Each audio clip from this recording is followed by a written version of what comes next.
Hello, friends, and welcome to episode 740 of the Juicebox Podcast.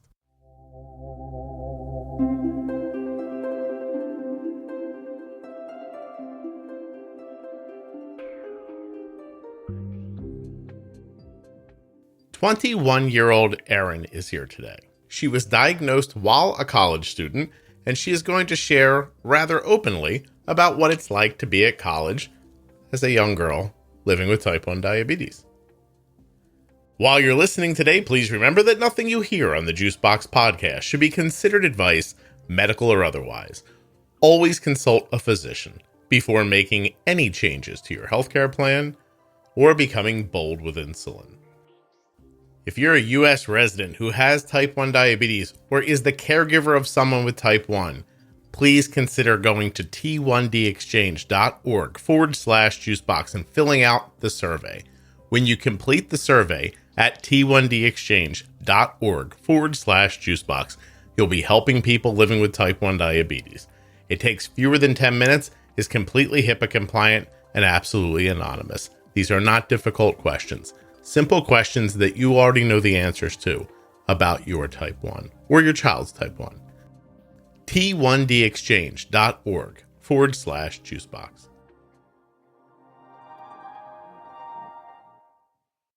This show is sponsored today by the glucagon that my daughter carries, Gvoke HypoPen. Find out more at gvokeglucagon.com/juicebox. The podcast is also sponsored by the Contour Next One blood glucose meter. contournext.com/juicebox. If you want accuracy, you want the Contour Next One. Hi, my name is Erin. I'm 21 years old, and I've been a type 1 diabetic for 9 months now.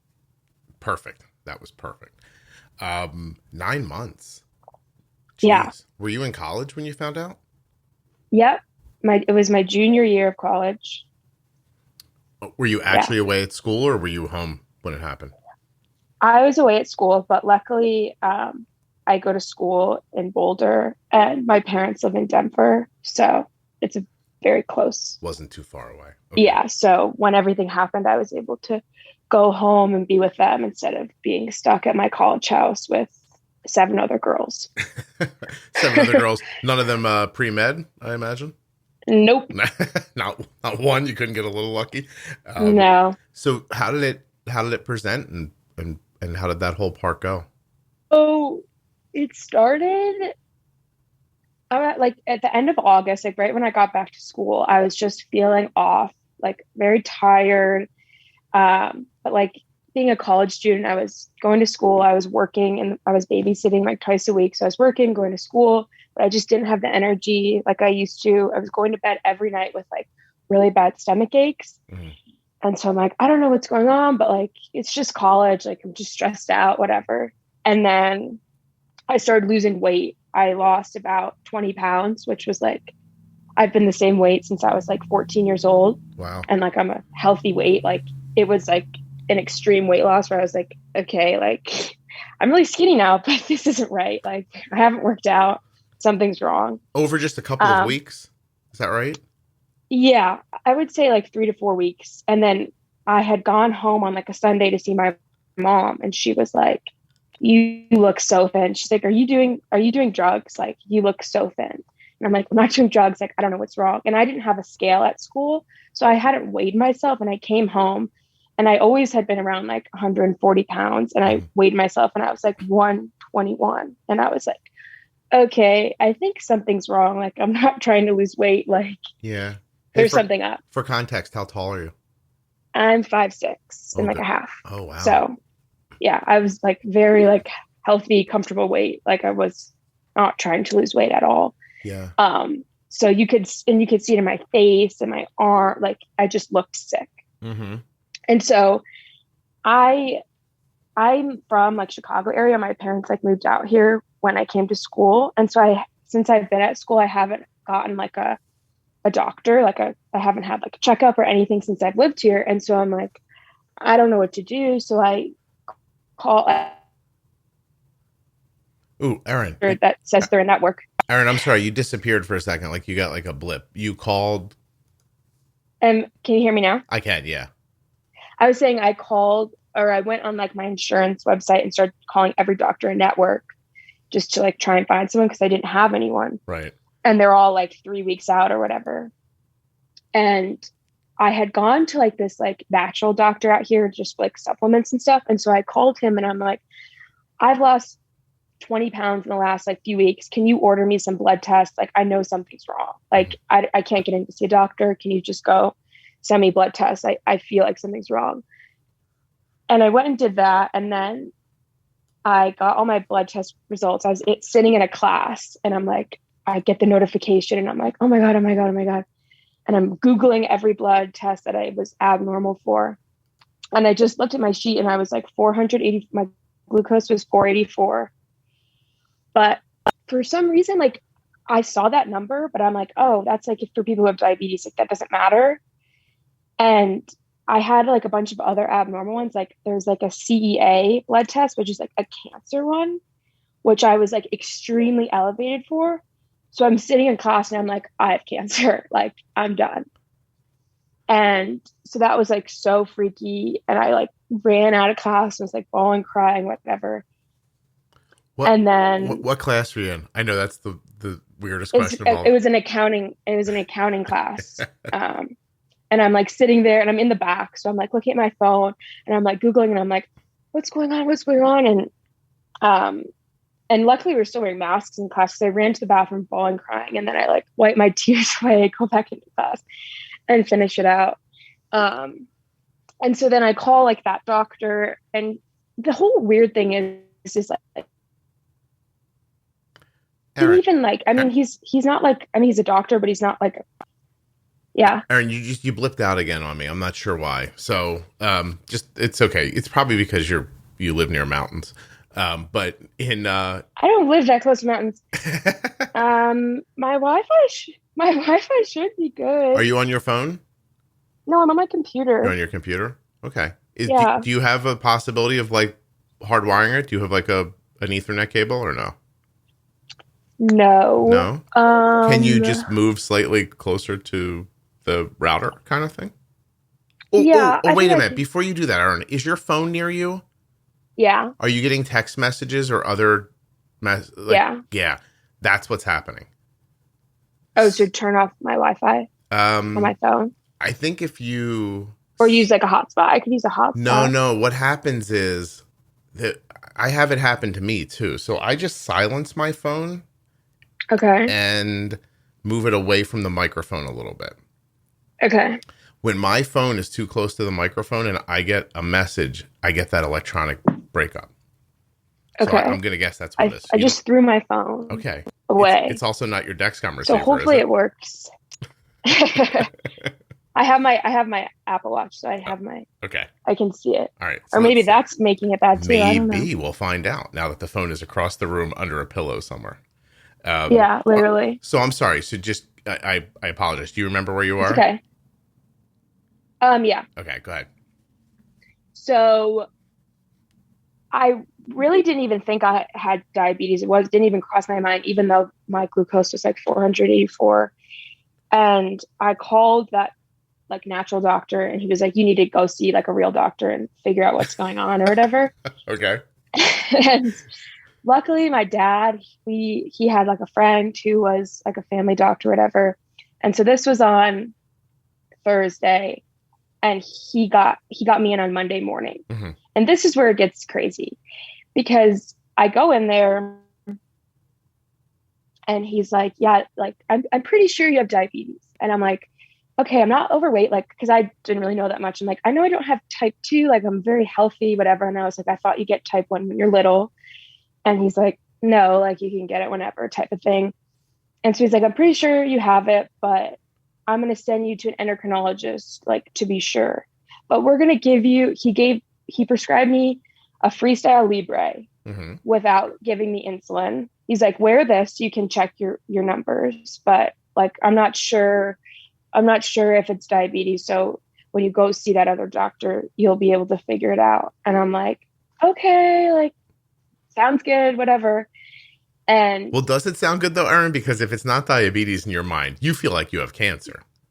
Well, at this point, I'm like pretty sure it's diabetes. Oh, Like you gave up on the cancer thing? Okay. Yeah, I gave up on the cancer thing. I'm like, I'm starting to understand that it's probably diabetes. But then I'm getting the Libre where I can see my numbers and I'm in the 300s and 400s. And I'm like, how do I fix this? Like, he didn't give me anything to fix it. And so I spent the whole weekend like with my parents just being like, what the hell is going on? Like, why did he give me this? And so then I go to an endocrinologist. Like the main doctor couldn't see me. It was a physician's assistant.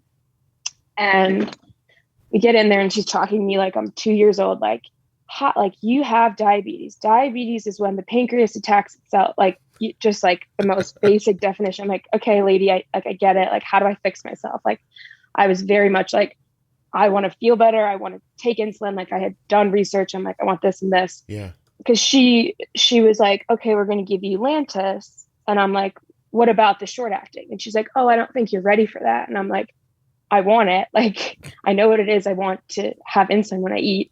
And so I had to like convince her to like, let me have the Humalog. Right. And so she finally was like, okay. And then she's teaching me like how to use it or whatever.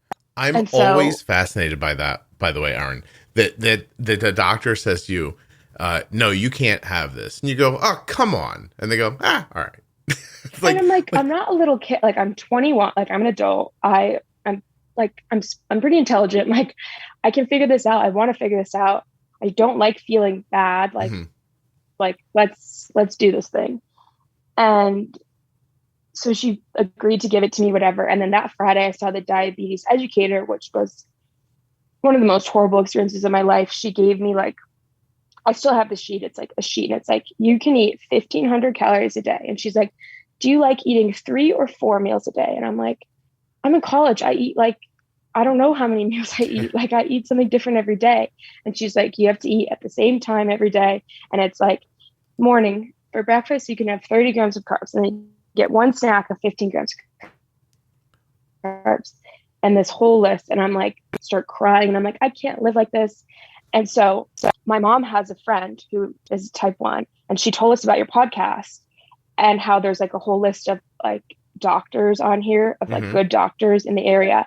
And so my mom went on here and found one, and there, like, luckily there was an opening like a few days later for me to go in, and then I go there and it was one of the best experiences of my life. And so now my endocrinologist is truly amazing and I'm so grateful for everything they do. Because when we got in there, it was like I was in there for like 6 hours and they were explaining everything to me, and like it was just like totally different things. Erin, you're blowing my mind, and you wouldn't know it, but why am I blowing your mind? Because I can picture myself sitting at this desk editing a show and thinking, you know, people ask about good doctors all the time, and then a bunch of people show up on the Facebook page and say, well, try this one or try that one. I was like, so many people have good advice about this.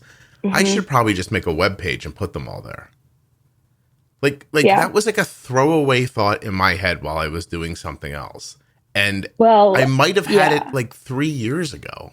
That's what's freaking me out. I don't know why. That's really just wonderful, you know?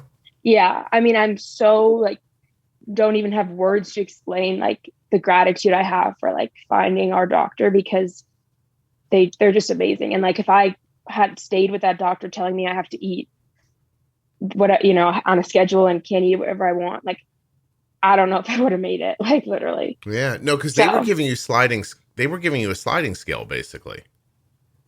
Like, eat this many carbs at this time, give yourself this much insulin. Is that what they were doing? Yeah. Yeah, that's sliding scale. It was like 1 to 15 grams of carbs. And then there was like a big 3, and it's like breakfast, 3 units, 45 grams of carbs, 1 snack, 15 units. And I'm like a very like, I like schedule, like I like patterns, I like that stuff, but I'm like, I can't do this. Like, I want to eat whatever I want. And then there were times I'm like forcing myself to like eat a carb when I like want to have a salad. I'm like forcing bread down my throat that I don't want to eat.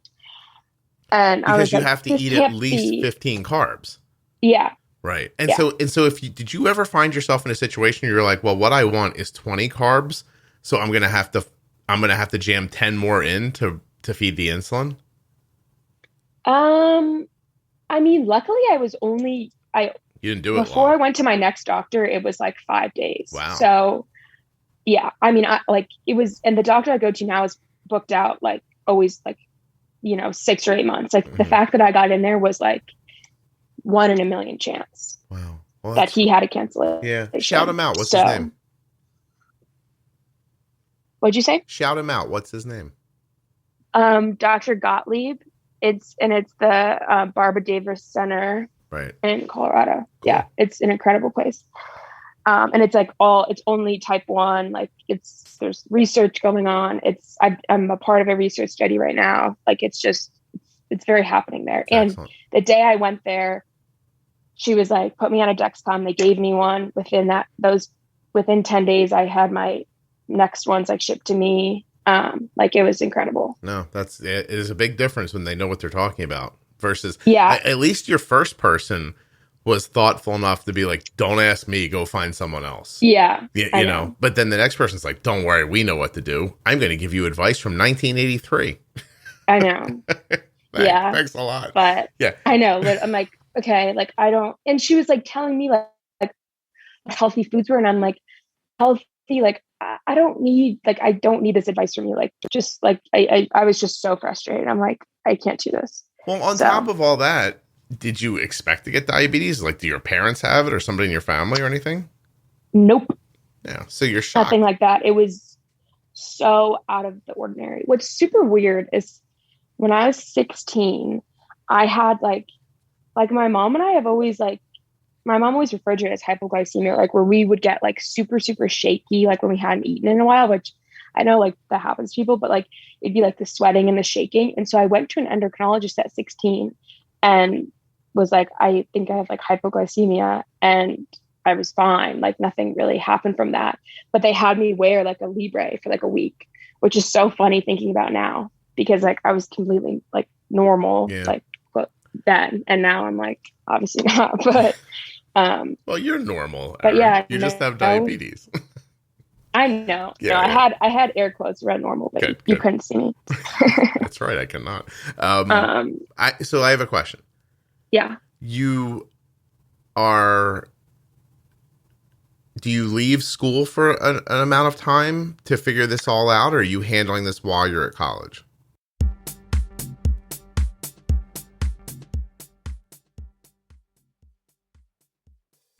Gvoke HypoPen has no visible needle and is a premixed autoinjector of glucagon for treatment of very low blood sugar in adults and kids with diabetes ages 2 and above. Find out more. Go to GvokeGlucagon.com/juicebox. Gvoke shouldn't be used in patients with insulinoma or pheochromocytoma. Visit GvokeGlucagon.com/risk. At some point on your diabetes journey, a person gave you a blood glucose meter. Did they say to you, hey, this is a great blood glucose meter? It's one of the most accurate ones that they ever made. No one said that.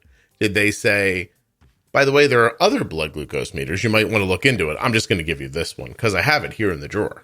Nope, they didn't say that either. They just gave it to you, and you thought, well, this must be my blood glucose meter because the doctor gave it to me. But there are many meters, and they're not all made equally. You deserve an accurate, well-made, and easy-to-use blood glucose meter. You deserve the Contour Next One. The Contour Next One is my favorite blood glucose meter. I know that's a strange thing to say, but we've used a number of them over the years, and this one is my favorite. Why? Bright light for use at night. The screen, super easy to read.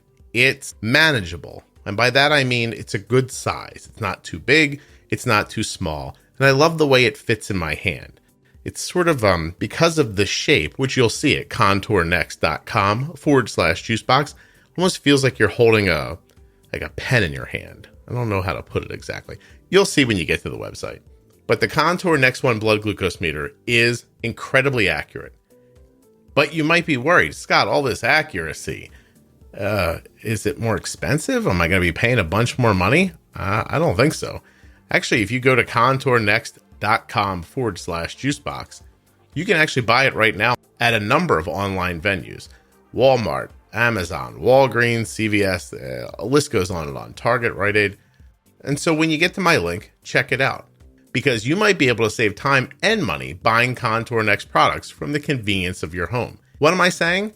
Well, I'm saying that it's possible that this meter and the test strips could be cheaper in cash than you're paying right now through your insurance company for an inferior product. How crazy is that? You owe it to yourself to be using the best equipment that you can. And there's no reason not to check out the Contour Next One blood glucose meter. contournext.com/juicebox.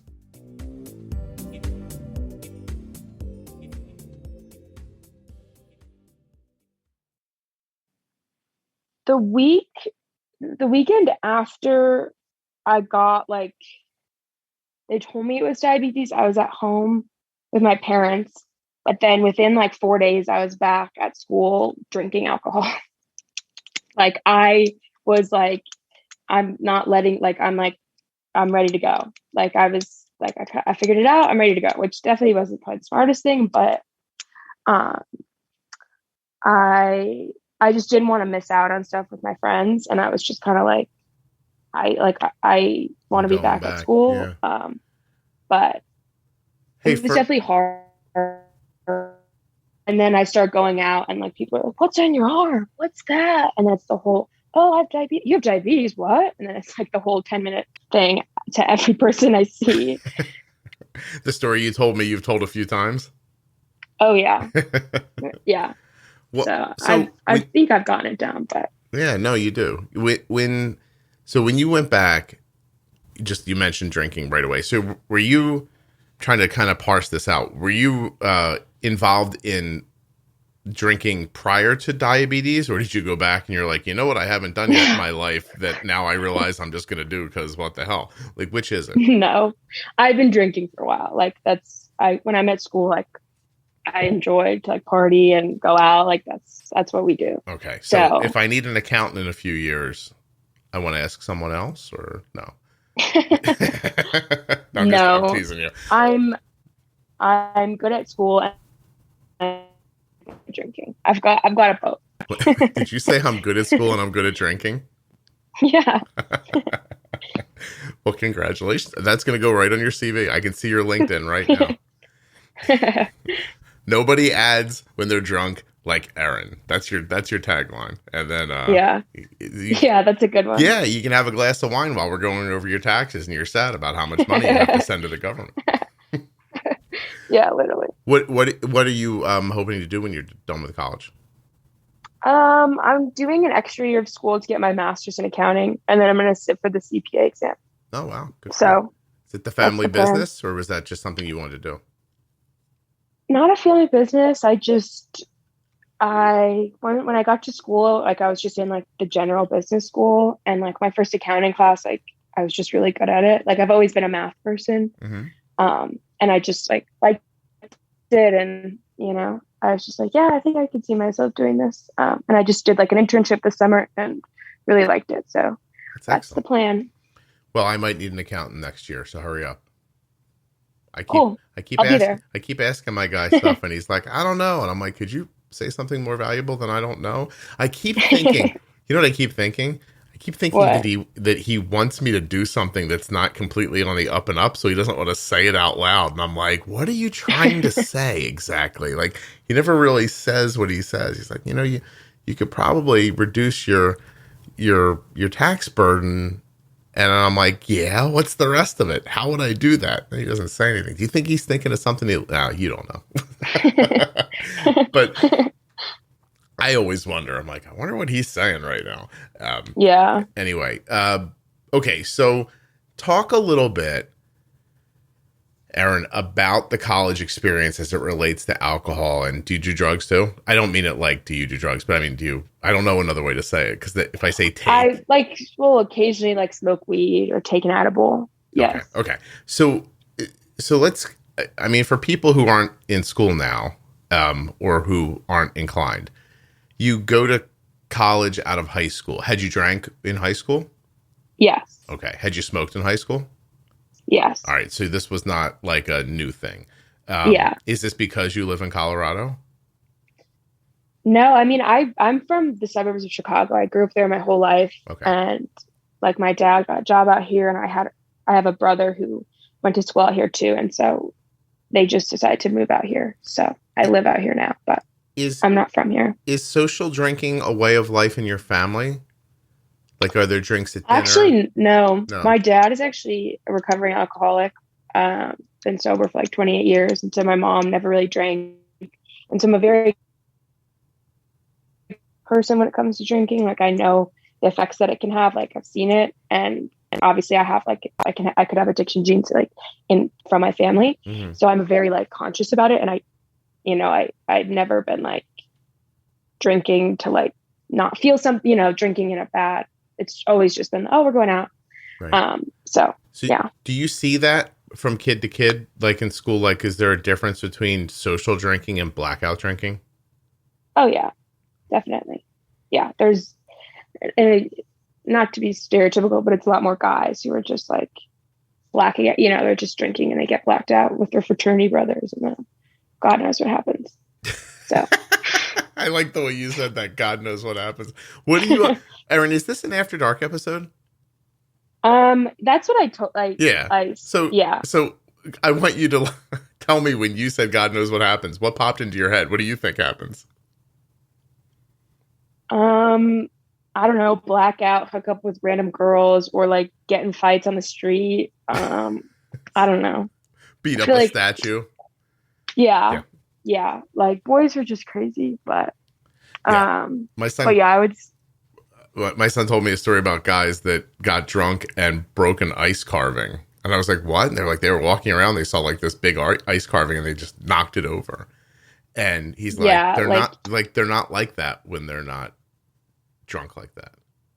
Yeah, like the stealing, like people just like, even like when we'd have parties at our house, like a group of guys like stole like our like toilet paper like holder.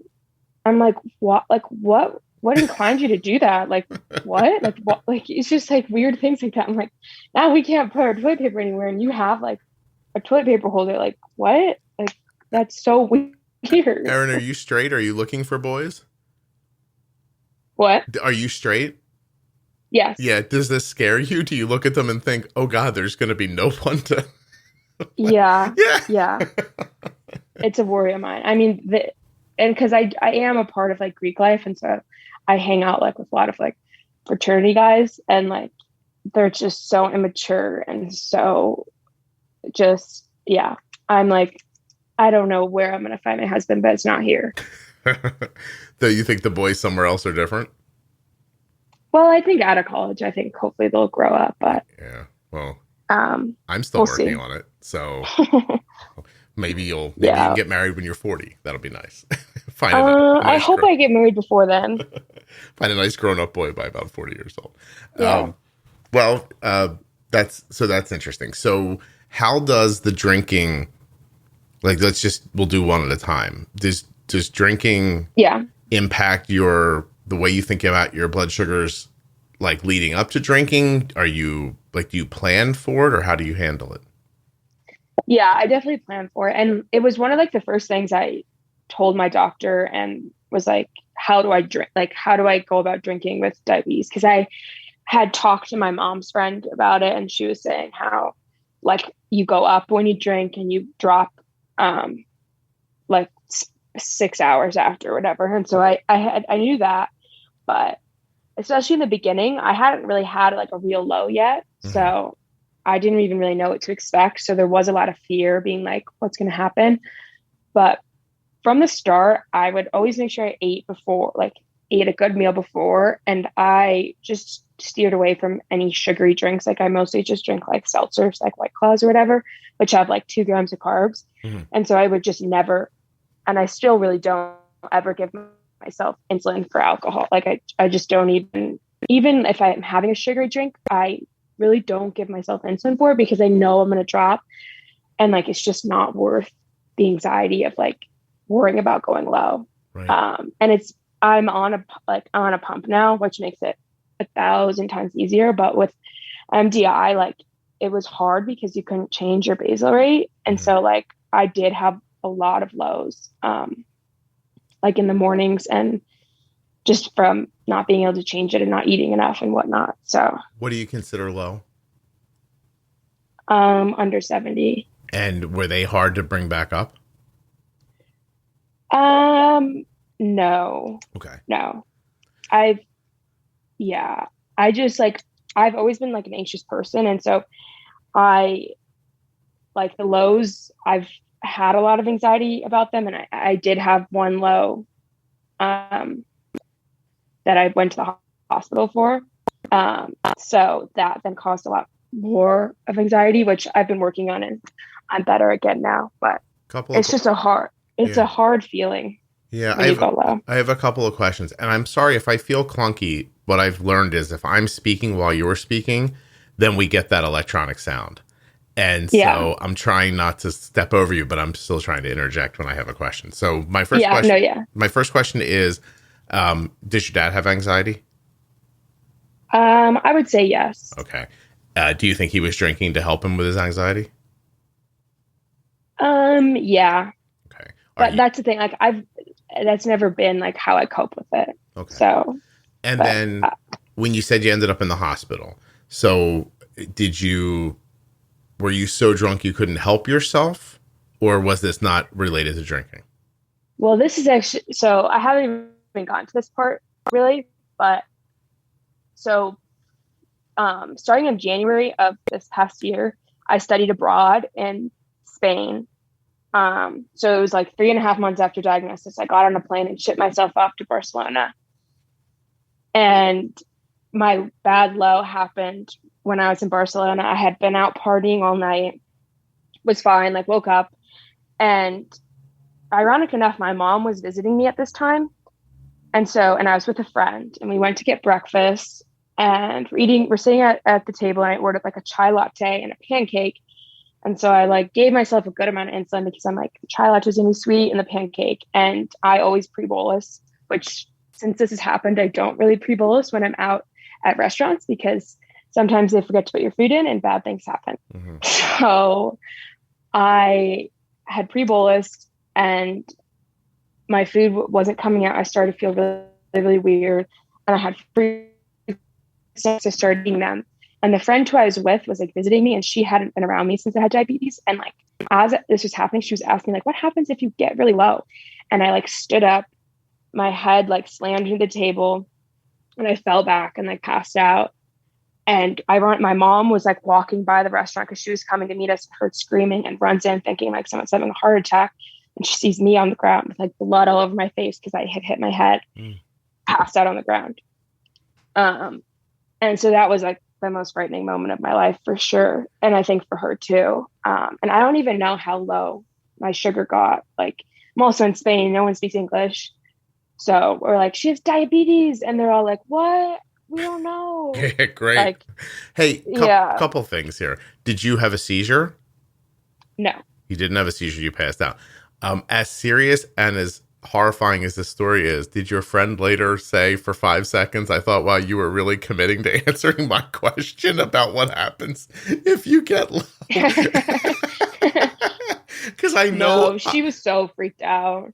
Erin, I would have been like, wow, Erin is really going for it with this explanation. Yeah.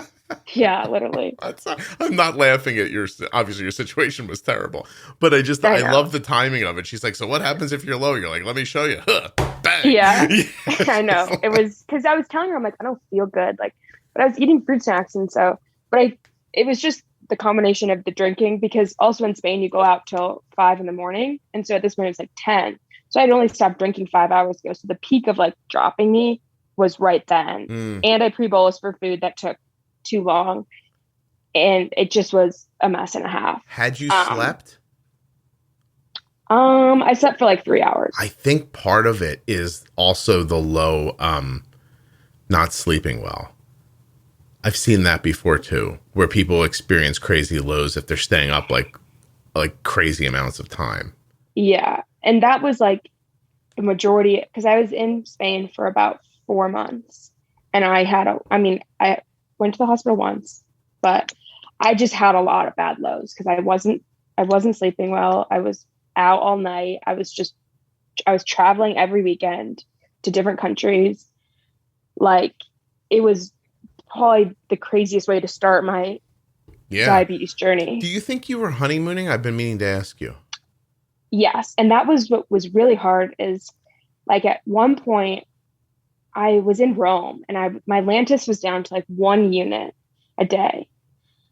Because when I first got diagnosed, it was at 10, and it had we just kind of kept lowering it because I was just having a lot of lows, and I was at 1, and I was just, because we're walking so much.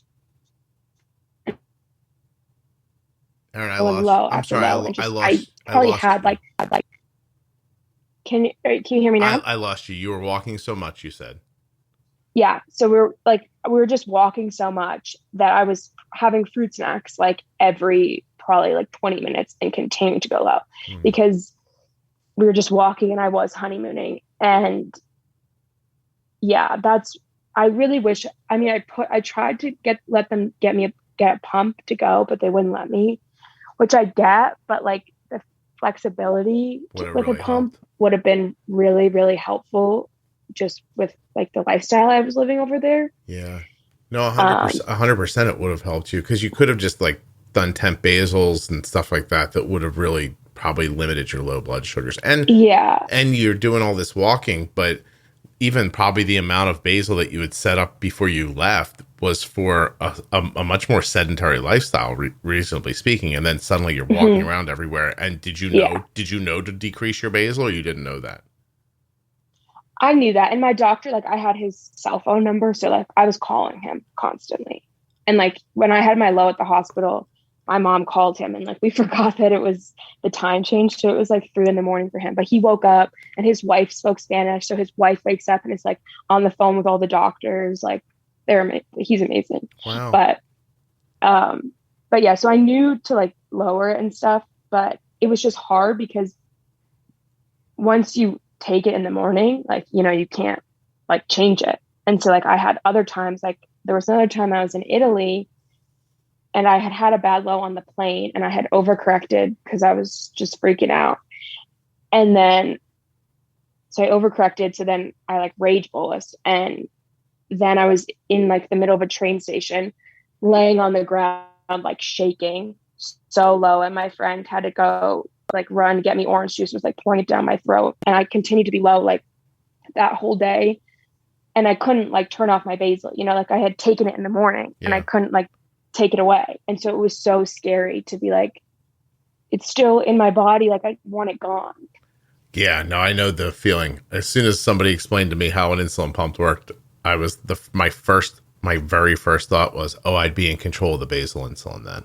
Yeah. Yeah, that was my first thought back then. Hey, shaking in the train station. Do you think that was a seizure or no? No, I was like, I get really bad shakes when I get low. Like that's one of my symptoms. It's like shaky, sweaty. It wasn't a seizure. I was only like probably 40, but like, again, like I had partied all night, woke up hungover, took a plane, was on a plane for 2 hours to like Milan. Like I was, the travel, all of it together was just like creating these like horrible circumstances for lows. Can I ask you, during this period, which wasn't that long ago, right? Yeah, I got home in May, and so it's August now. All right, so we're only talking about the story from 3 or 4 months ago. So during that period of travel and everything, did it ever like hit you like maybe I should just eliminate one of these troubling scenarios from my life to try to make this a little easier, or did you more think, this is what I want to do, this is what I would be doing if I didn't have diabetes, and I'm going to do it? Yeah, after the low in that train station, which was more near the end of my trip, I definitely didn't drink for a few nights because I was like, I don't need to be messing with this. But at the same time, when we were going out, I wanted to be with my friend. Like not that I couldn't be there with not drinking, but like I wanted to go to these clubs and I wanted to have fun. And I was in the mindset of like, I don't want to let this like take away from it. But there were times where I'm like, what am I doing to myself? Because I was destroying my body 100%. Like it was just not good. Did you ever have the thought like, this could kill me? I I mean, I passed out, I was like, okay, yeah, this is like more serious than I've been thinking. But like, it was always like I'd freak out about it, and then by that night, the next night or the next time we were going out, I was like, I'll be fine. Okay. And for the most part, I was. But yeah, are you? I'm just going to use a phrase because I don't know what else to say. But are you better at diabetes now than you were even 3 months ago? 100%. But I do think, as much as I like wish I had a pump, I do think being on MDI and having to make all these adjustments and having to learn those things has made me better on my pump, because I think if I just went on the pump, I would have been like, oh, this is going to like solve all my problems type of thing. And I think like having to like go through the motions and like do things like help me just like learn about how my body like reacted to insulin and like that kind of stuff. So I think it was probably good that I was on MDI, but like coming home was a breeze. I mean, I'm back, I'm in a routine. And also abroad, I didn't carb count one thing when I was there. You know, like there's no such thing as carb counting there. So everything was a guesstimate. And so coming back, being able to carb count on a schedule, sleeping, not really drinking, like, and getting my pump was amazing.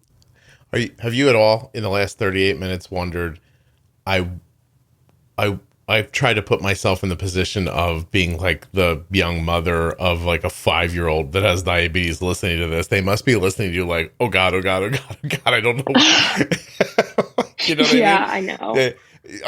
Yeah, I know. They must be in a panic right now. They're like, oh, so she can't go to college, that's for sure. She can't be her. I don't want my daughter to be her.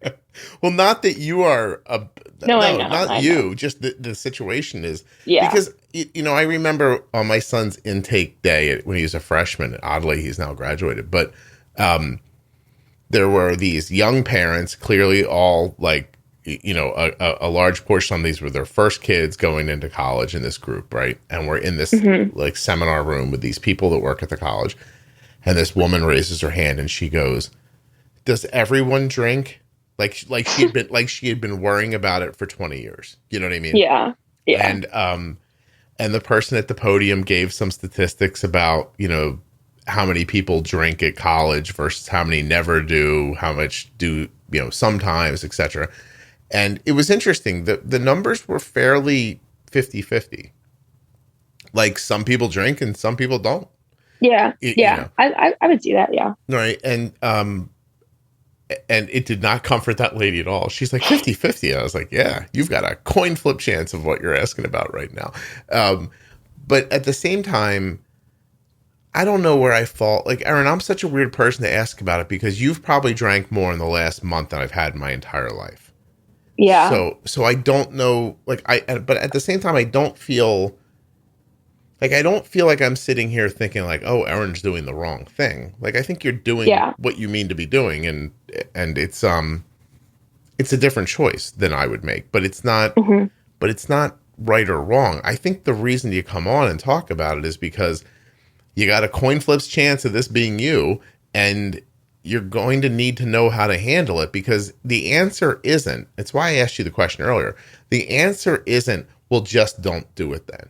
Because you're either a person who is going to, or who isn't going to. Yeah. Right. 100%. Yeah. So when you're raising a 6-year-old with diabetes, you can't just go with, oh, I'm sure it'll work out in our favor and the kid won't drink when they get to school. So how do you manage it now? Like, now that you know a little better what you're doing, how are you stopping these problems from happening, or are you not having luck still? I'm definitely having more luck. I mean, just having the pump, like I was setting temp basal rates after I was done drinking, which completely eliminated those morning lows. And I was just able to be more mindful about like eating snacks and stuff, like when I got home and whatnot. And now I'm on Omnipod 5. And so that I don't really even change my, you know, it automates it. And I haven't had a low from drinking since I've been on it. So. Ooh. Yeah. Do tell, Erin, how long have you been on Omnipod 5? I think like 3 weeks now. 4? Maybe 4. Well, yeah. This is the whole marketing idea for Omnipod if they're listening. Omnipod 5 for college drunks. That's Yeah. that's a nice poster, right? Yeah, that's a good one. Listen, you find a nicer, more professional way of saying it, but you get what I'm getting at. Yeah, no, 100%. So the algorithm is stopping you from getting low when you're drinking, and are you not putting any effort into it? Yeah, not at all. I mean, yeah, because when I was on Dash, I was lowering my basal every time I was done drinking for like, honestly, like 12 hours, because I listened to like the pro tip with Jenny where she was like, you decrease it. I forget exactly what she said, but per drink, for every amount of hours. And so I was doing that. And now I don't even touch it. Was what Jenny brought up from the drinking episode, was that working? Yeah, that was really helpful. Wow. Yeah, see, that's the kind of stuff. I'm a fan of talk. Obviously, do you listen to the podcast? You must, right? Yeah. Yeah. Yeah. Okay. I listened to like the first pro tip, like the second day I was diagnosed. No kidding. Did your doctor tell you about it? It was my mom's friend. It was okay. her who told us about the podcast and the doctor's list. And then she was like, go do the pro tips. There's about like, it's like the starting over or whatever, or recently diagnosed. Yeah. And so my mom and I listened to that. And I can't say I've listened to all the episodes. Of course not. I do listen quite frequently. I appreciate that.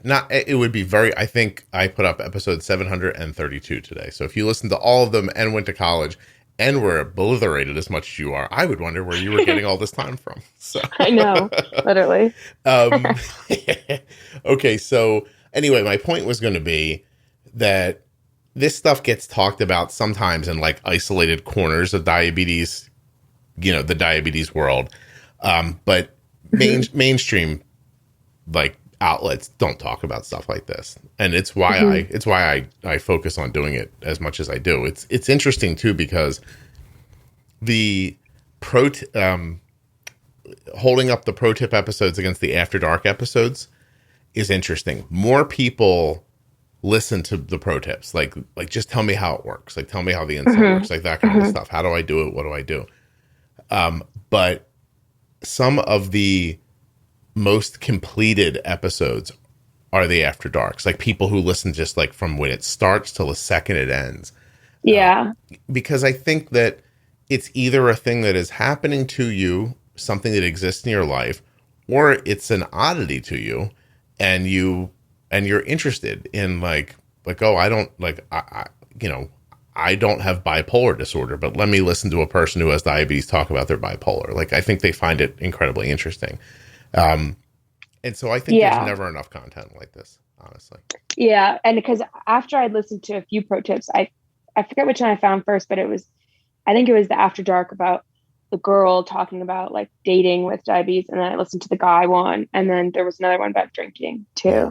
And I loved all those. Like you're saying, it was just like relatable stuff. And that's kind of why I like always wanted to come on here. I just like was like, I would love to, for someone going into college who's getting diagnosed in college, just be able to hear someone who is partying and is going out and like, okay, like I will be okay. And if that's what I want to do, like I can do it, like it is possible to still be a partier in college and have diabetes. Well, you have to know what to do. It is not a thing that you can just take on faith and be like, oh, I'm just going to hope this works out. Like hoping diabetes, 100%. Yeah. Hoping type 1 diabetes just works out is a bad idea to begin with. But then you add being either inebriated, like not able to make good decisions, or being unconscious to it. Yeah. Hope is, a person told me, I know the person listens to the podcast still, so I'll be very vague, but I happened to bump into somebody one day, like a total and complete stranger.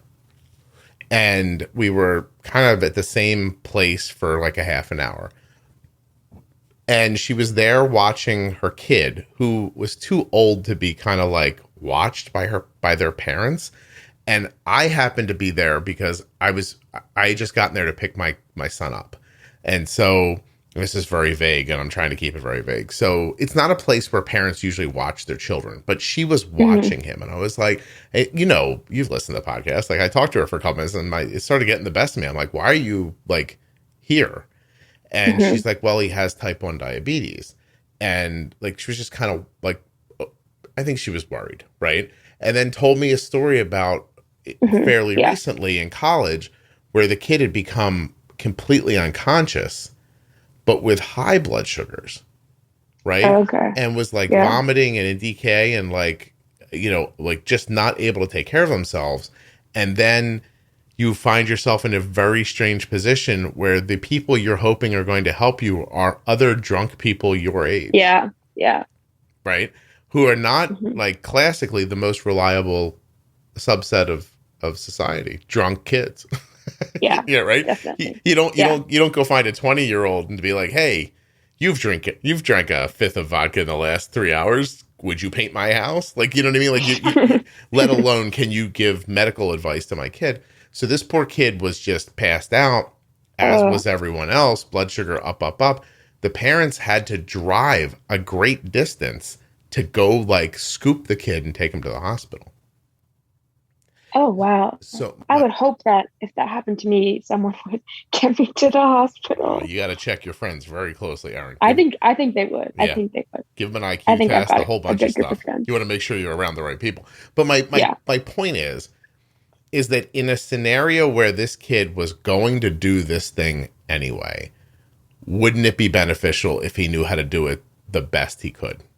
Exactly. It's like you can't, like you're saying, you can't just expect someone not to do it. Like you have to give them the tools to understand how to do it, and then they can decide if they want to engage in that activity or not. But you can't just think, oh, they won't do it, because the odds are they will. And if they don't know how, something like that would happen. Mm-hmm. Does weed hit you differently? I mean, obviously weed hits you differently than alcohol, but do you manage it differently, or do you not need to? I don't really smoke. Like I'll take an edible like once a month, I would say. And when I first got diagnosed, I took an edible and then I had a low and I was like freaking the fuck out. Like I was like not okay. And so I didn't take edibles for a while. And I've recently like taken a few, but I don't take them as much as I used to, because weed is such a strong substance where the minute you put an anxious thought in your head, you're anxious. And so like if I'm like thinking about my blood sugars, it just makes it not a good experience. Whereas if I'm like laughing and doing something else, like I love it. But I think I'm too much in my head sometimes, where like weed just isn't like a good feeling for me anymore. I have questions, and of course my weed information is coming secondhand, but I've heard this before about if you have anxiety, weed either takes it away or can make it like stronger. But I've also heard the difference between smoking and consuming can impact differently too. So it doesn't sound like you smoke a lot, but do you have the anxiety when you smoke? Probably not as much. It's just easier to take. Erin, I'm so sorry. It's easier to take edibles. Keep talking from there. It's easier to take edibles than like smoking. Just like, but now I guess I could smoke whenever I wanted because I'm like older. But when I was a little younger, it was easier to take edibles because they don't smell and stuff. Oh, I see. Easier to take edibles because nobody will know. There's no accoutrements. There's no odor, that kind of stuff. Yeah. Interesting. Has anyone ever used the word accoutrements with you around weed smoking before? I don't know what that word means. You don't? No. Oh, Erin, sidebar. This is a nice moment for you and I. Hold on a second. I'll get you the actual definition. Okay. I'd like to see you using this word in regular life. It's a fancy word, but additional items of dress or equipment or other items carried or worn by a person or used for a particular activity.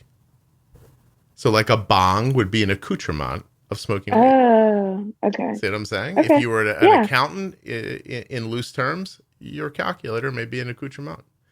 Okay. All right? I get it. Okay. You get it. You're like, I'm never saying that word, Scott. Shut up. Yeah, probably not. I don't think I could pronounce it. Do you think that... So I have one of those weird vocabularies. My son pointed this out to me the other day. He wasn't being kind when he said it. I just want to be clear about that. He's like, you use a lot of words you don't know. And I was like, that's not true. I know exactly what they are. He goes, how come when I ask you to define them, you can't define them? I was like, well, not being able to exactly define them and not knowing what they mean are somehow different. And he goes, how? And I was like, I don't know what it is. because I know what accoutrement means. That's funny. I know when to use it. But if you told me, give me a solid definition, I would want to look it up just to be sure. Yeah, you wouldn't know how to. I get that. Yeah. But I don't really have a very like high vocabulary. No, I'm like nouveau smart. You know what I mean? Like not really, but I get away with it. Yeah. Yeah. Like nouveau rich. Have you ever heard nouveau rich? No. Oh my God. What are you doing over there? You just smoking weed and drinking all day? No, I'm not. I promise. I just don't know a lot of words. Nouveau rich is a term used usually in a derogatory way to describe those whose wealth has been acquired within their own generation. Okay. New money is another way of putting it. Oh, okay. So okay. I'm sort of like new education. Do you know what I mean? Like, yeah. I don't come from a long line of well-educated, well brought up people. Okay. But I've kind of like rushed into it in my lifetime. Yeah. Yeah, I get that. All right. What are we going to call your episode? We're not done yet, Erin, but I think if it's going to be After Dark, When in Rome. That might be one. Thinking, right? That'd be good. Yeah. So, all right. So let's talk about how you cannot kill yourself, because it seems like you're well on your way. No, that shaking and sweating, I'm going to tell you something. Arden's had a couple of seizures in her life. I'm going to bet you were 10 points away from having a seizure when that happened. Yeah, I wouldn't doubt it. Yeah. Were you conscious and making sense, or were you lost? Like I was completely lost. Like, because the first time I passed out, but like I woke up pretty soon. The second time when I was on the ground, I was, you're just so out of it. And I'm like, in my head, I'm going to die. I'm going to die. I'm going to die. I'm going to die, which obviously doesn't help anything, but. Did you ever, like, afterwards look up at your friend and go, I can't believe you're the only thing that stood between me and death? And does that impact your friends? Do your friends have, like that girl who ran and got you, I'm assuming it was a girl, the person who ran and got you a juice, were they later like, hey, Erin, listen, we got to stop hanging out? Like, or were they pretty cool about it? She was very traumatized by it, but it's interesting because she, like, just kind of had more of like a respect for me and finally like understood how serious diabetes can actually be. Because I think a lot of people that I'm around, when I say I have diabetes, it's just like, oh, you have diabetes. But no one really understands like what could go wrong until you see someone almost die, Yeah, you can't and even so explain it. She is just like now she is like always worried about me, always asking, are you okay? Like, what's your blood sugar? Because she's like seen it firsthand. Whereas other people are so kind and like to me and like are always like helpful, whatever, but they just don't like know how bad it can get, if that makes sense. Right. Yeah. So they're being kind of like surface about it. Yeah. Like, oh, that's terrible. I'm so sorry. And then they probably walk away and go, oh, Erin has diabetes, because they don't know what it means. Exactly. Right. But this girl got to see like, hey, someone hand me a juice. I'm going to go pour it in the face of my friend before she drops dead in this train station. And that'll make you understand it pretty quick. Exactly. Yeah, I agree. Yeah. By the way, I've seen a seizure, and if you haven't seen one, it's different. So, it's a different level. Yeah, that's frightening. Because otherwise, it's all academic right up until then. Like, oh, I don't want to get too low, because if I get too low, I might shake or sweat, or I could even have a seizure. But if it's never happened to you, you just sort of like, but that never happens until the time it does. And then until it does. Yeah. It's like saying, I don't need to wear a seatbelt. I drive every day and never have an accident. You're not wearing a seatbelt for the 29 days you don't have an accident. You're wearing it for the one day when, you drive into a pole. That's the day and that's the day you need people to understand around you how to help you. So. Yeah. And I think I am like, happy is definitely not the right word, but I am like happy that I had such a bad low early on in my diabetes, because it has made me understand. Because I think if I had gone through this whole experience without anything bad happening, I'd be so much more careless than I am right now. And that would lead to probably something even worse. It's funny. It's twice you've said that you needed something bad to happen so you would know to take it seriously. I think it's your age, which is not a dig, but that just is how it goes. Can we veer off a little bit here? And if you don't want to talk about it, I'm cognizant of the fact that I'm 30 years older than you, and it could be creepy. But Were you sexually active before you were diagnosed? Yes. Okay, I just heard you do the math in your head. You're like, my parents are going to hear this. Where is this going to go? Like the whole thing. But I appreciate you answering. How has that changed with diabetes, or has it not? Yeah. I mean, I think in the beginning I was kind of with it was like my ex-boyfriend who I was like talking to again. I was with when I got diagnosed, and he was just like didn't know what to do with himself when I was diagnosed with, which was like such a turnoff, and like we went our separate ways. And then I started like there'd be guys who'd be interested in me and who would find out I have diabetes and try and use it as like a flirting type of thing. And because like I always wear my Apple Watch, and so like I can check my blood sugars like quicker than grab my phone, and guys would be like, oh, like, are you doing okay? Like, let me see your number, like, you know, like trying to make it like a flirting thing, which was kind of funny. And like, I didn't see that coming. But then there's also been times when I'm out and like, I'll be talking to a guy, and then like, he's like, what's on your arm? What's wrong? Like, what's wrong with you?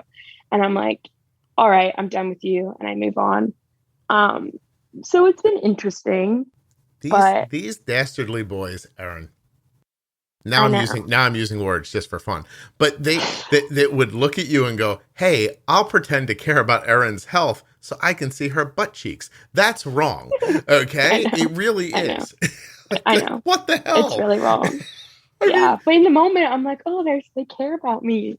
It's so nice." Yeah, well, right. It's like, oh, they don't. Oh my God, these boys are going to drive you to the other side. That's for sure. Like, yeah, maybe. No, well, seriously, because who that's, I mean, listen, I get at that age you're limited with everything, like your knowledge of how to talk to people and everything, but I don't know if you gotta know that's a slimy thing to do, right? Yeah. Like, I know. I see you broke your leg. Yeah, I did. Oh my God, is this your in? Like, yeah, this is what you're gonna do? I don't know, Erin. I'm not okay with this. I want you out of that college. I have one more year. Okay. So. Well, then the grad program. Yeah, but that won't be like as like crazy, and I won't be doing crazy things. I'll be studying and all that. Oh, Erin, bullshit. What are you talking about? Well, like all my friends are gonna be like out. Like I don't really have any close friends who are gonna be in the program with me. At least I know of yet. So. We'll see, though. Erin, this is either the first time you've lied to me or yourself. I'm not sure which it is. Okay. So you think you're going to magically stop drinking when your undergrad's done? No, I didn't mean like that. I just mean like I'm not going to be out Thursday through Saturday, like talking to fraternity boys who are trying to get in my pants. Yeah, but now you're going to be talking to grown men who are going to be trying to give you Coke. You know this, right? No, that's not going to happen. I mean, there's a ton of Coke at school, but I've never done that. That's where I hear the stories, Erin. I hear it's like water, right? Cocaine. What's water? Cocaine is like tissues. They're in every room. That's where I draw the line. Look at you. Your parents are going to be so proud when they hear about this. I know. I know. Have you done any other stuff besides weed ever? No. No. If I said to you heroin, you'd go, no? Wouldn't do that? Never. Okay. I'm just checking. I want to make sure you're okay. I so far I see you defending yourself and one girl in a train station. I need somebody else on your side. So I'm going to be on your side for a minute. How about mushrooms? You had to have done mushrooms. You live in Colorado. No. You broke up. I was in Erin, Amsterdam. You broke up. I'm so sorry. With all my friends, and all my friends did shrooms. Sorry. That's can you okay. hear me? Yeah, I can, but mushrooms. I was saying, no, I've never done them. And I was in Amsterdam where they're legal, and all my friends did them, but I was too scared to do them. Do you have diabetes at that time? Yeah. Okay. Did that have anything to do with it? I didn't know how it would affect it. Yeah. I mean, it would make you look inwards at your ego, and it would flip inside on itself, and you would either become very aware of yourself or you would become like a self-obsessed bore. I think that's pretty much the two ways it ends up going from what I've understood. Okay. So I have to tell you, like, the cocaine thing being so prevalent now is like, especially with fentanyl. Yeah, that's what I was going to say. It's really scary. Yeah. Being such a problem. Do you know anybody who's OD'd? Not personally, Okay. Stories from school, though? no. But there have been ODs at my school. Yeah, yeah, Mm. yeah, Yeah, yeah. no. It's freaky. Of course it is. A friend of my son's died this year. So, Oh wow, I'm so sorry. yeah, it was terrible. It was a boy he knew from high school.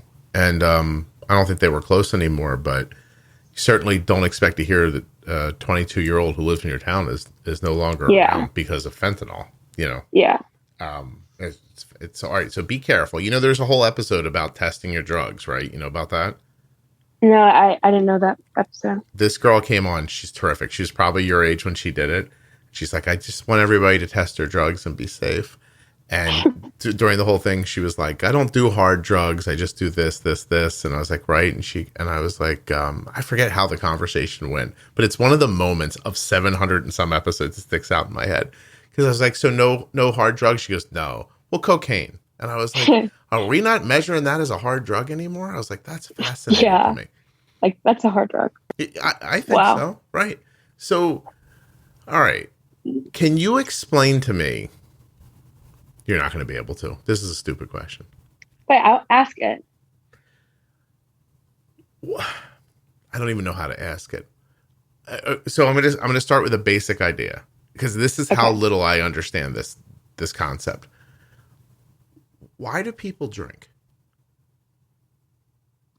It just like when you're going out and like with people, it heightens like your emotions. You like laugh more. You're more excited. Like you just want to be like partying and out and having fun all night. I guess that's how I see it. When you say partying, what is the definition of that to you? Like just like going out and like being with people, and, like doing things. I don't know. Being with people and doing things. When I have to define partying. Well, I know. I don't know. It's like what you're saying. You know what these words mean, but when you have to define it, you can't define it. This is what I'm experiencing. Okay, I appreciate that, and it's both a weird, simple, and deep question in my opinion. So I wasn't sure what you would say. Like when you say that, and not just me now, not just me 50 years old, but if you would have said to me when I was 20, hey, we're gonna go out and go partying, I'd be like, oh no, I'm not. Like, I'd be like, oh God, I am definitely not doing that. I don't want to see your stupid drunk ass talking. I don't want to hear your dumb thoughts. I don't want to see you passed out on the sofa. I don't want to feel responsible for you if you can't handle yourself. Like I would, that's how it would strike me if you said it to me. And if I said it to you, you'd be like, oh yeah, let's do it. Yeah. Yeah, I don't I'm not saying one's right or wrong. It's just one of those things. Yeah. It's just one of those things. I genuinely don't make a judgment about it. I just don't understand it. Yeah, I get that. Yeah. I don't really understand it myself, to be honest. Yeah, like the episode I put up today, the guy skydives. And I'm like, my brain's going, I don't understand. Like, you jumping out of a plane for fun? Why? I can't wrap my head around it. In a million years, if you said to me, Scott, we're going to go up on a plane and skydive, it's going to be great. I'm like, no, I'm not doing that. I don't want to do that because who knows why? But, I don't even know why I'm saying no to it. I just know no. I would not do that. And so, I don't know. That's interesting. Even like weed, I have no trouble with weed, but I've never done it. Like I don't know. It just happened, I guess. It happened. All right. So let's go over some of the fallacies that people might think of. Did you have a happy childhood? Okay. Yes. Yes. You love your parents? You think they love you? Yes. Okay. Do you feel incomplete or at all? No. No. Do you feel like misunderstood? No. No. Okay. Do you feel like you fit in with people when you're not high? Yes. Okay. I feel like I fit in less when I'm high. Describe what kind of a drunk you are, Erin. I'm a very happy drunk. Like I like making jokes. Like I think I'm really funny, but I might not be very funny to other people. I like to just like, I love dancing, even though I'm really bad at dancing, but like, it's always a good time. I don't know how else to describe No, it. you're doing fine. If you weren't partying, what would you do with your free time? Um, like go to dinner, go shopping, hang out with my dog. I mean, I still do all these things. Like you're acting like my whole life is I spent am not acting like this at all. drinking substances. It's just what we're talking about. I know. I'm just kidding. I don't imagine you are. But does regular life feel boring? No, No. no.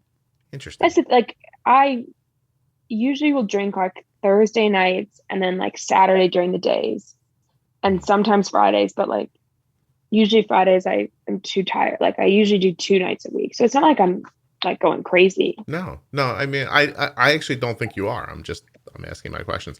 I know. What's my question? How many, percentage wise, how many of the kids you go to college with do you think suffer from some sort of depression or anxiety? 90%. I mean, more towards anxiety. I think anxiety's become a part of too many people these days. Mm-hmm. So I would say like, and just with the pressures from parents and school, and there's always something that you're supposed to be doing or you didn't do right, or like, why aren't you doing like, or the anxiety of people like, why aren't you in a relationship? Like there's always something that could be causing you to feel that way, I say. Feel like judged constantly? Yeah. Yeah. And a pressure about multiple facets of your life. Yeah. And there's no ability to just be like, I don't care. I think there is. And I have friends who are like that. And I am starting to try and become that person. Like I've always suffered from anxiety. Mm-hmm. And I started seeing a therapist like 2 years ago now, who's completely changed my life. And I would say I'm a lot more on that I don't care side. I'm going to do what I want. Right. But it's a really hard place to get when you have those feelings. I have a question that fell out of my head because a different question popped into my head. Damn it. Erin, is it possible there's only room for one thought at a time in my brain? Is that possible? Maybe. Oh God, that would be terrible if that was true. Anxiety. I'll find it. Hold on a second. Oh, perspective. Do you think perspective and expectations drive anxiety? Because I do. I think that I use myself as an example. Like I grew up really broke. I didn't have any expectations for success. Mm-hmm. I didn't think I was going to go to college. I didn't think I was going to learn anything. I didn't think I was going to make any money. I didn't think I was going to be particularly special in any way or do anything wonderful in the world. I didn't have any expectations about any of that. So no matter what happened to me, I was always like, yeah, well, that makes sense. But then now everyone, right? Like if you come from a household that even has a median income, someone expects you to go to college. 100%. Right. Yeah. And then you're going to leave with debt. Most people are going to leave with debt, although not you, because your parents were fancy enough to move across the country to hang out with you. So I'm going to assume they're doing okay. And am I right, Erin? Did I figure that out? Yes. Yeah. Okay. You are correct. Thank you. So you're not paying for school, is that right? Yes. All right. So there's one pressure lifted, but you still have other ones. Do people like me? Am I dateable? Am I going to meet a person? Yeah. Am I going to figure out this degree? Is this really what I want to do? Can I get a job? And then on top of that, if your parents are making a handsome income, then your expectations for how much you make coming out of school are probably raised as well. Mm-hmm. Yeah. Yeah. Yeah. It's definitely like, I would say. Say that again. Sorry.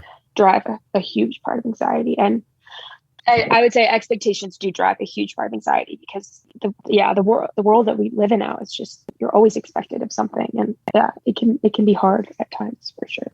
Set the bar low, Erin. That's my motto. Okay. Then anything that goes right seems like a major win.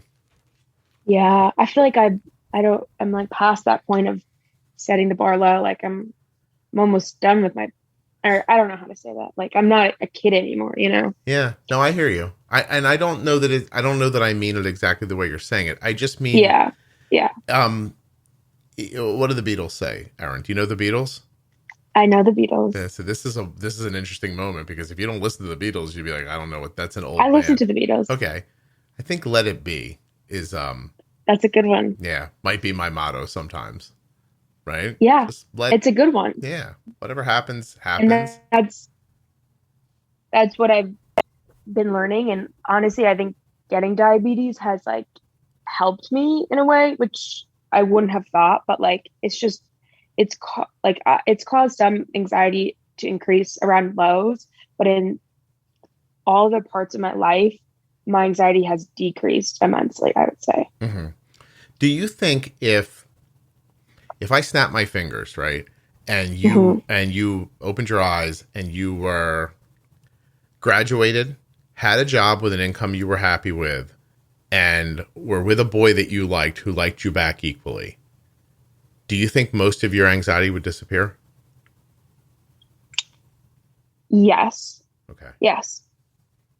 All right. It's the anxiety of the future too. Like, am I going to find a husband? Am I going to get married? Am I going to get a job? Am I going to do this? Like, that's my biggest thing that I have. Like, I just have to live in the moment and not be so worried about the future. The unknown gets a hold of you. Yeah. You know that after you attain these things that at the moment you think of as the things that your future will hold, that new stuff will fill in that vacuum, right? You'll start wondering about like buying a home or having a baby, or is your baby going to have diabetes? Like you're going to have like this doesn't stop. It actually, sorry, I can't believe I'm going to say this. It gets worse as you get older. So I can see that, because your concerns will start becoming about not just yourself, but other people. Yeah. You know, and then you're kind of inextricably like connected to these successes and failures of other people. Did I use that word right? Oh, now I'm in my own head about this. All right, hold on a second. Wait, what word did you even say?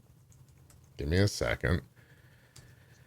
All right, I said inextricably in a way that is impossible to yeah, I used it right. God damn, Erin, I am on a fucking roll today. Where's my son?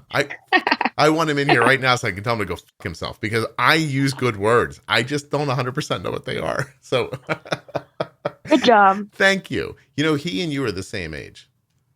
Oh, really? He's like 5 minutes older than you are. So inextricably, in a way that is impossible to disentangle or separate.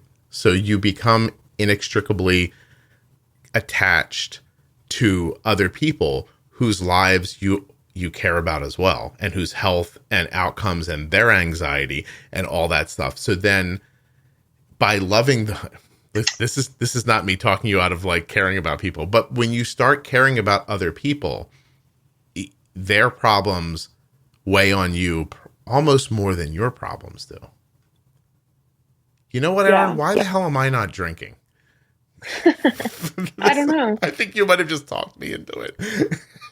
Yeah, you're making the future sound pretty not happy for me. So it is happy. It's just I know it's not an unhappiness. It's just there's more expectations to manage.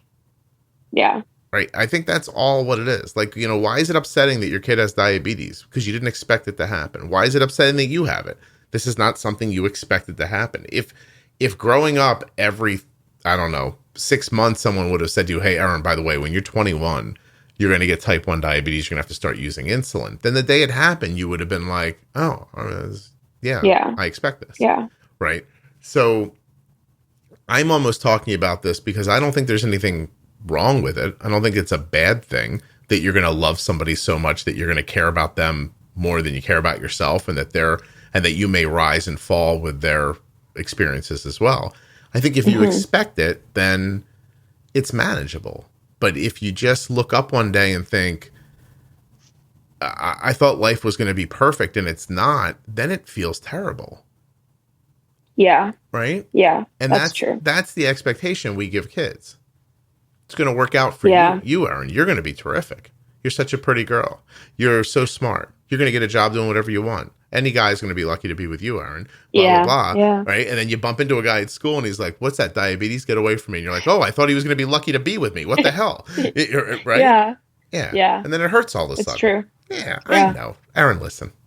Life's easy. You'll figure it out in the next like 6 or 7 years. Don't worry. I hope so. You sound smart. I think you're going to do it. Yeah, we'll see. I think I can do it. I think I can do it too. Do you really? You have Yeah. hope? Uh-huh. Yeah. How much has the therapist helped you with that? Wait, sorry, say that again? How much has the therapist helped you be hopeful? A lot. Yeah. Yeah, that's it. Like I have changed a lot in the past 2 years, and I think about it a lot. If I would have gotten diabetes at that time, like when I was a freshman in college, like I don't think I could have handled it. Even like, yeah, I don't think I could have handled it. Okay. I don't know what I was in such a anxious, like cared so much about what everyone thought. Like if I had to wear a Dexcom on my arm out to a party, I wouldn't have gone out. Like that's where I was in my life. And now I'm like, I love wearing my devices, and I like people staring at them. It makes me feel like good about myself in a weird way. But like, if I would have gotten diagnosed 2 years ago, it would have been a completely different thing, I think. Yeah. Why did you initially go to the therapist? I'd always the thing that was so funny about me is I would get anxious about like the smallest things. And I was going to get my eyebrows waxed at this place, and I couldn't find a parking spot. And I called my mom, like screaming, bawling, crying about how I can't find a place to park, and how am I supposed to call? Like, I can't call them and ask them where the parking, because my mom's like, there's a parking lot, but I didn't know where it was. And the thought of like having to like call someone and tell them that like I couldn't find a place to park made me like literally almost pass out from panic. My mom was like, we need to find you someone. Yeah. And I was like, you're right. Like, this is getting out of hand. And so like that, then I started seeing her, and yeah. I think more recent generations live so virtually that when they go into like the real like IRL world, that everything seems crazy. You know, like like for me, you know, growing up, I mean, think about it. When you were 16 is 5 years ago. I was 16 34 years ago. And no one even fed me. No one made sure I was alive, really. Like parenting back then was just a series of like you make a place where they're safe and inside, and there's food available, and you yell at them to do their homework, and you yell at them to take a bath. Like that was the interaction I got from my parents mainly. And if I screwed with my brothers, somebody would smack me. It's pretty much it. Okay. And so you'd get up in the morning and you'd be like, all right, I got to eat. And then you'd go feed yourself. And then you'd be like, I got to put clothes on. Then you'd put clothes on. And then you'd be like, well, it's summertime. Well, I don't know what to do. I'll go find other people and see what they're doing. And then we would go do things by ourselves and be gone. I know it sounds like a story people tell, or it's a meme at this point, but I'd walk out of my house 8, 9 o'clock in the morning. I'd show back up at 1 or 2 being like, hey, food. I'd grab something to eat, leave again. And we didn't come home till 5. And my parents, that's my mom says too. Yeah, my parents were unaware of where I was. Like we were like, that's crazy. Yeah, you didn't have a day like that growing up. Yeah, no. Right, and now you're out rolling around in some fat car, trying to get your brows waxed. Which, by the way, may I say, Erin, and I'm not embarrassed, look into threading. Do you get your eyebrows threaded? I Is do. that why you said that? Erin and Arden and I do it together. Really? Yeah. So it's a thing she does that I used to just drive her to. And then one day I was like, she's like, do it. And I was like, okay. And now when I go there, the woman's like, you too? And I'm like, yeah. And I slide in and I get my brows done. And I got to be honest with you, I look better. That's funny. Which, by the way, on the scale of 1 to 10, the eyebrow threading moves me from a 2.5 to a 2.9 on that scale. So it's not some great thing, but it's they don't grow back as quick. The shape's nice. It's cheaper. There gotta Yeah, be I some know people who hippies. do it, but Yeah. I guess I've never even looked into it. Yeah. There gotta be some hippies in Colorado who are doing that. Yeah, Yeah. definitely. Yeah. The whole place will smell like patchouli oil and they'll be like, you want hash? Like, no, just thread my eyebrows. Okay. Okay. Yeah. So turn the hash down too. So there's this like, I don't know. Like, Erin, there's this big part of me that thinks you're okay. You just haven't been tested yet. And so you don't trust yourself because you're untested. I think that's how I was, but I think that's why I think diabetes has been that thing for me. Like, I think it has been the thing, like testing me, and like it has been, like, I think I don't know. I don't really know how to describe it. No, I think it's really hopeful that you got in this situation with diabetes and you were like, I'm going to go on this trip, for example. And okay, you didn't handle it great, but you also, I mean, think about it. You didn't call your mom and say, I can't find the eyebrow place, right? You were like, I'm in Rome. Yeah. So you did it. Like, you made it there. It's a big leap for you. It's a great accomplishment. 100%. Yeah. The next level is to do it without shaking in a train station. But I mean, yeah, and you're getting there with that as well. So, I mean, I don't know. You seem much more self-assured today than you might have even been 2 years ago. 100%. Yeah. Yeah. Good for you. 100%. Yeah. Do you still do the therapist? Yeah. Every 2 weeks I see her, or it's over Zoom, but kind of like a management thing almost. Yeah. And it's just nice to talk to someone about things. That's not your mom. That's not your friends. Sure. It's just like get things off your chest. And then like, I always just feel like so light and like, all right, now I'm ready to keep going type of thing. Do you feel it's just a good, I'm sorry, I cut you off. Yeah. It's just a good, like, check in, like, okay, like I'm doing the things, like I'm good. Just, yeah. Right. Do you feel like that now after you and I talking for a while? Like unburdened, or no, is this different? Yeah. No, I would say it's like the same thing. Yeah. Cool. Oh, that's really nice. All right. What have we not talked about that we should have talked about? Anything? I don't think so. We did okay? Yeah, I think so. You comfortable with how this went? Yeah. Excellent. What made you want to come on? Were you like in the Facebook group? Yeah, I'm in the Facebook group. And ever since I heard the podcast, and like I was saying this After Dark episodes, I was just like, I was just like, I would think it'd be cool to come on here because I knew I was studying abroad, and I was like, I feel like I'll have like a cool story. And I just like, anytime like I am like down or like not feeling great about diabetes, like I go and listen to a podcast and hear someone's story, and it always makes me feel better. And so like if I could be that for someone else, I was like, that would be really cool. That is excellent. Oh, I'm so happy you did this. Thank you. I thought you were terrific, first of all. And you were really honest, which is probably because you're young. Like, you'll probably look back on this 10 years from now and be like, I probably shouldn't have said that, but it's too late now.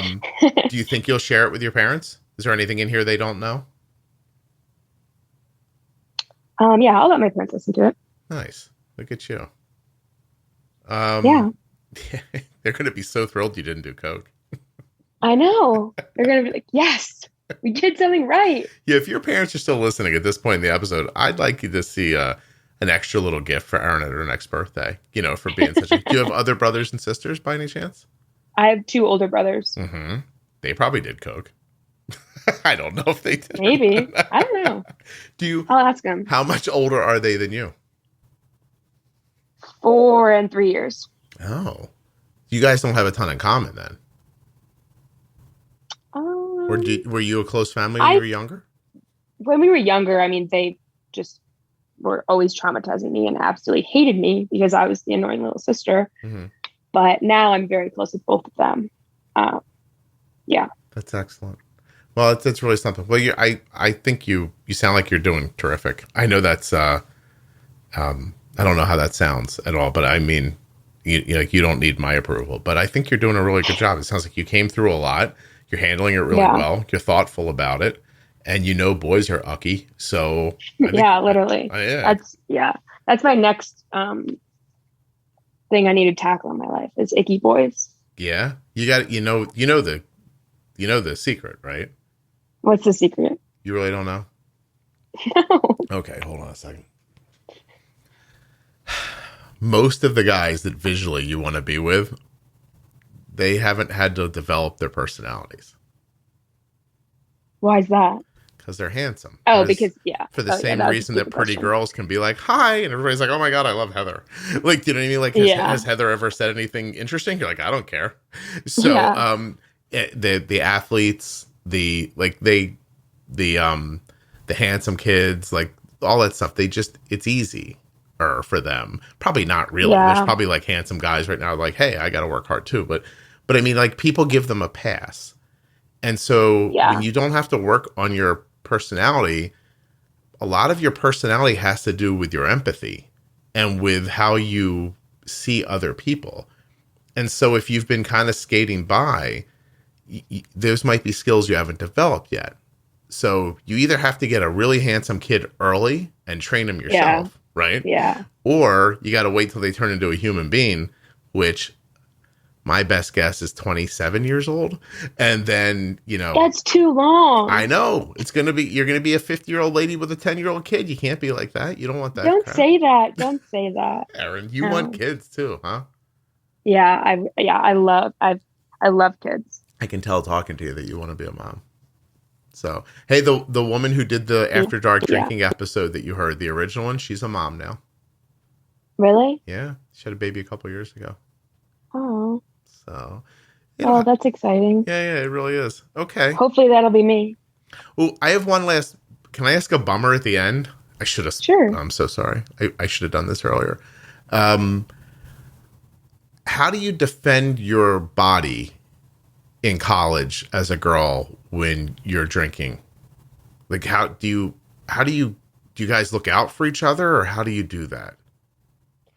Yeah, I would say, I mean, I'm always with like my girlfriends, and like I would say we're pretty conscious about that. But I also would say at this age, like, and the people I hang out with, I'm mostly hanging out with the same group of guys, and like they're not trying to do anything inappropriate to me. Like, it's more like if I was going out and I guess meeting like older men, but at my school, I haven't run into like that many situations where I'm like having to defend myself or like in an uncomfortable situation. But I would say abroad, there were a lot of creepy people, but I would always be with my friends and we would just literally push them away and like run away to the other side of the bar. So at school, you almost create like a bubble of people, and then you kind of figure out who they are before you start interacting with them more like intimately.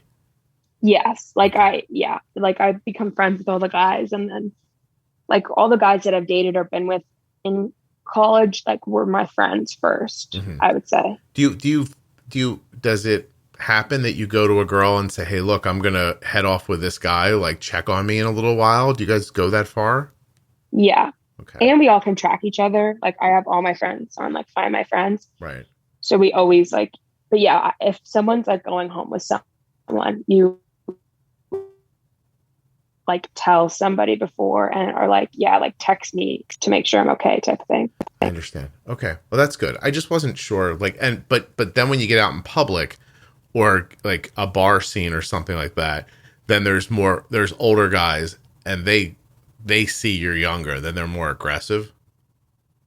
Yeah, I would say so. But we're always just really good about at least being with another girl where like nothing bad could really happen. Like we're very good about sticking together. Overseas, did you find it to be different? I mean, the men are like so much more aggressive, and like, especially like in Italy, you're walking down the street, you're getting called beautiful every 5 seconds. Right. Like they're so much more forward than American men are, which sometimes it's nice. They're like, oh, you're so pretty, all this. And when I go home, like you don't get the time of day from anyone. It's like, oh, you have diabetes. Like, so do you think it was because they didn't know you, or do you think it's like that culturally they're not scared to talk to people in a way that they think somebody else might find objectionable? I think it's a little bit of both. I think the culture, it's more accepted. And I think them not knowing us, they're kind of like, well, we don't give a shit. We're never going to see these girls again. Let's say whatever we want to them. Yeah. And the cat calls were mostly reasonable? Like, were they like, hey, you're beautiful, or hey, beautiful, not like stuff where you're like, oh God, that sounds like violent. Like nothing. Yeah. It was always just, you're so beautiful, or these gorgeous girls, like that type of thing. Yeah. Did you think about it ever? Did you like, that is a handsome Italian boy I'll never see again. Why don't I walk over there?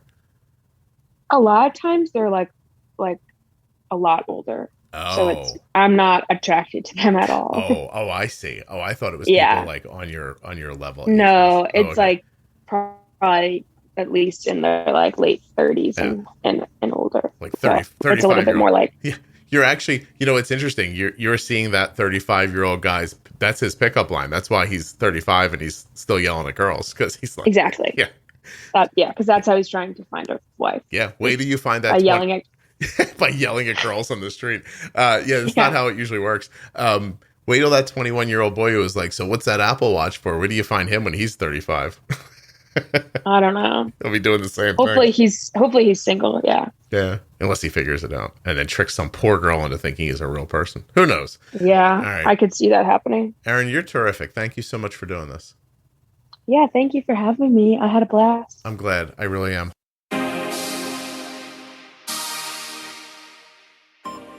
A huge thank you to one of today's sponsors, Gvoke Glucagon. Find out more about Gvoke HypoPen at gvokeglucagon.com/juicebox. You spell that GVOKEGLUCAGON.com/juicebox. I also want to thank the Contour Next One blood glucose meter and remind you to go to contournext.com/juicebox. There are links to Gvoke and Contour and all of the sponsors in the show notes of your audio app or at juiceboxpodcast.com. When you click on the links, you're supporting the show.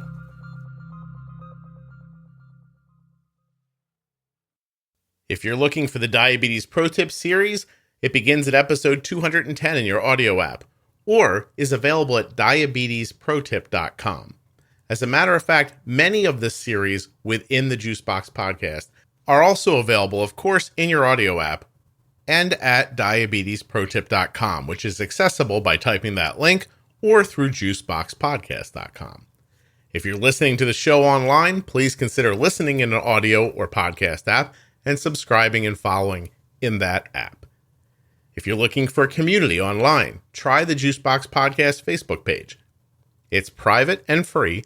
Juicebox Podcast Type 1 Diabetes currently has over 27,000 members, and there are over 100 new conversations to be had every day at Juicebox Podcast Type 1 Diabetes on Facebook. Thank you so much for listening. I'll be back very soon with another episode of the Juicebox Podcast.